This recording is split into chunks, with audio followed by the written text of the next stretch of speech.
I don't think the government has done wrong. I think they've been abreast of this problem since it really became evident in 2018. They've been taking the best advice all the way through. And now that advice has said, hang on, we got things wrong. It's worse than we thought.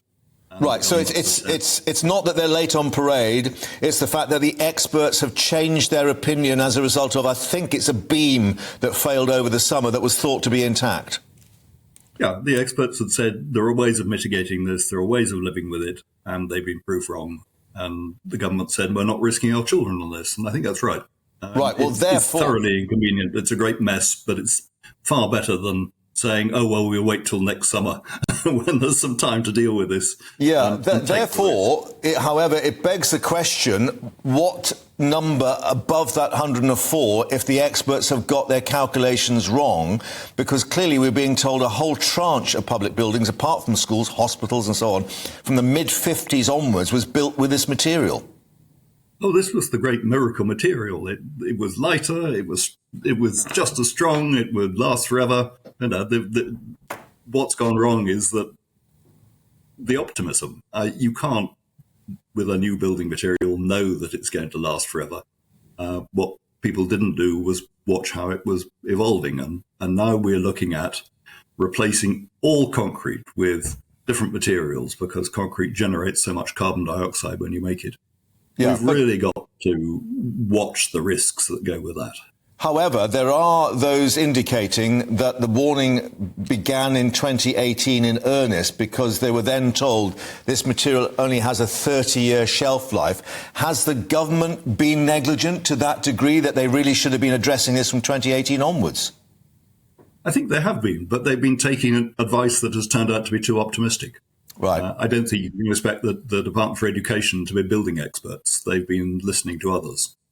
Well, some may say perhaps they should be aware of the estate that they have to look after. But on that very note, what happens now? Because we had the official guidance telling head teachers, you've got to sort out the temporary situation, the accommodation, the toilets and so on yourself, pay for it yourself. Now that's changed. Nick Gibbs saying, no, the government will pay up for that.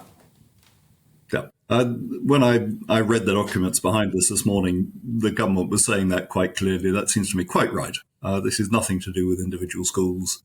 The government should take the weight on this and make sure that schools don't have to worry about the money. They've got a lot of other things to worry about in dealing with this problem. Money should not be part of it. But what's the bill going to be?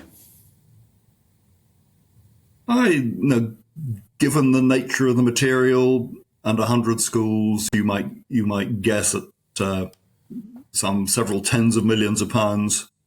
So not huge. It's been much worse in hospitals, where huge buildings have been made of this material. Schools tend to be much smaller, single-story stuff.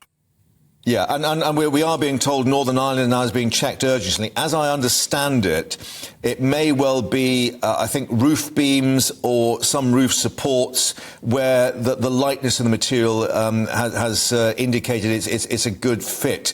So it's not the entire structure of a building, for instance. No, I don't think there's any danger where this material is used in walls. It's where it pretended to be load-bearing, and that hasn't proven to be something that has lasted.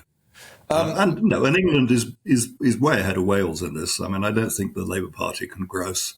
They're in charge in Wales, and they're not up to speed.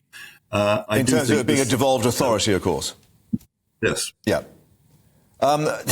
Is it time for party politics, however? I mean, we do have Labour and the teaching unions accusing the government of gross incompetence and negligence. Is that a fair assessment to make? No, I don't think so, but we're in a year of high politics and no one's going to miss an opportunity to criticise the government for anything. Lord Rafe Lucas, thank you very much indeed for your time, and we'll let you get back to your guide to reassess some of the footnotes, perhaps.